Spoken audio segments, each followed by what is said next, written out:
Today we're going to talk about epistasis. Epistasis is the interaction between two genes.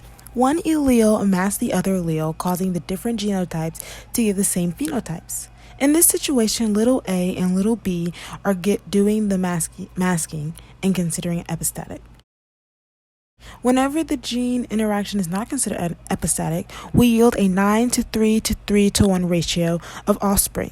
This ratio tells us this is a Mendel ratio and no masking is occurring between the genes.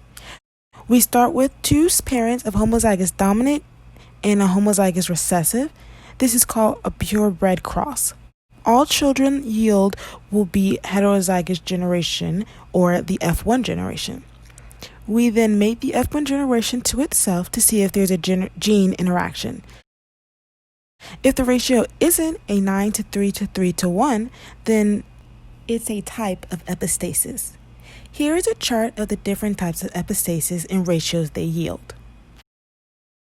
Here is an example about the bunnies using a pathway. If little a and little b is present, then they will yield the same phenotype. I've already did a purebred cross of the parents and yield the F1 generation and crossed it with itself. I've written out the four genotypes. The genotypes listed will always yield a 9:3 to 3:1 yield. Little a and little b genotypes lead to a lack of pigment and bunny fur. I use a camera icon to understand what the bunny should look like to help me with the pathway. Following the pathway arrows, if there is a big A, then it gets black fur, and a big B, then it gets white fur. If there's a big A, then it gets black fur, but a little b, then it stays at black fur.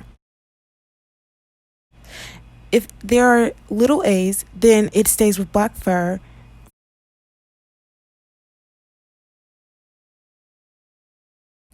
When we combine the phenotypes that are the same and add them together, we then see the epistasis.